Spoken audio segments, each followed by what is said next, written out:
Hey everybody, it's Chris. Welcome back to the channel. Today we're going to be discussing the 1995 film Ice Cream Man. So I recently picked up the Vinegar Syndrome version of this movie. It's a great film. I also like the inner work. So this is a great release, great transfer. I enjoyed all of that aspect. Clint Howard is amazing in this movie. Quirky, weird, kind of unsettling and unnerving. So we're gonna get him a positive, some of my negatives and all of that in this video. Before we do all that, like the video, subscribe for more of this. If you like what we do here on the channel, I do want to mention one thing. You know, if you've followed my channel for a while, you know, I've had all these Halloween movies. I finally picked up, this is a side note, finally picked up the rest of those. I refused to pay $120 for these three garbage movies over here, but they are half off right now. I don't know when you're watching this video, so it's probably over now, but they were half off in May, and so I got these for $64. A much better purchase price, about 20-something dollars a piece. I'm willing to pay that. I was not willing to pay double that for these garbage movies. Let's get into Ice Cream Man. So this has Clint Howard, like I said, and he's great in this. It also has David Warner in it, which I didn't know. This is a first-time watch for me, so I haven't seen this movie before. I've heard a lot of talk about this movie, and right off the bat, my initial things that I'll have to say here is I'm mixed on this film, like, as a whole. I think it's quirky, yet mostly forgettable until like the last 15 or so minutes when there's actually kills that start happening that are interesting. You know, we get the like little waffle face thing. She brings the cone in with the dude's head on it.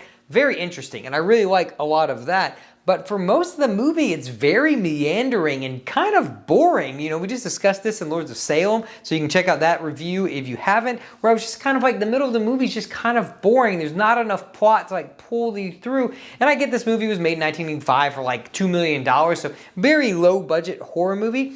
But I was expecting like weird, gonzo, goofy in this film, and you get a little bit of that. And I think most of that is saved for the Ice Cream Man's like backstory with like the mental institution or the hospital that he was in. And you know, but it's very much played up for laughs. It's very goofy and not like self-serious or anything, which I'm fine with that. Overall, that's my thing here, is that while very enjoyable, I think the idea is better than the execution and the ultimate delivery of the film. And that's hard for me because I really wanted to enjoy this film. I think overall I do like the film as a whole. I think I had fun. Like I said, I think the beginning and the end are enough to kind of push me over the edge where I was like, okay, I am enjoying this. I do like this film.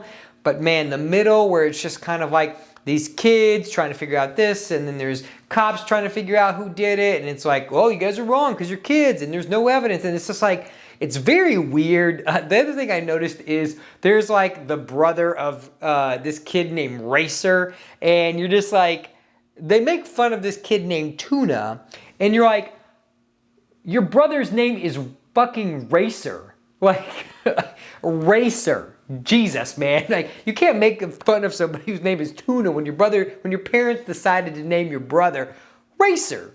It's the dumbest fucking name I've ever heard of. But anyway, his girlfriend, the older brother's girlfriend, literally doesn't say anything throughout this entire movie until like the very end. And I'm just like, why are you here? You don't speak any dialogue throughout this film. It's very weird, very awkward. It seems like they just kind of put some plot points in here, like they go meet Tuna's dad at one point, and then like his mistress, and then they go there, and it's like they're only setting this up so they can later kill the two of them, but it's just kind of like a lot of random things are happening in this film. None of them feel coherent at all. It's kind of like, hey, we made all these scenes, and then, okay, now the cops are involved, and we're trying to catch the Ice Cream Man in the act. It's okay. I feel like it could have gone a bit further with what it was doing, and maybe that was a budget limitation where they couldn't go like super wacky and crazy with a lot of the kills.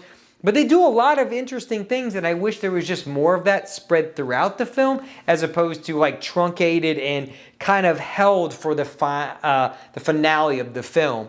So overall, like I said, it was a fun movie. I just wish they had kind of gone a little bit more in depth with the gonzo nature of it. So anyway, like I said, quirky, but yet forgettable, and I probably won't remember a lot of this movie other than a few things.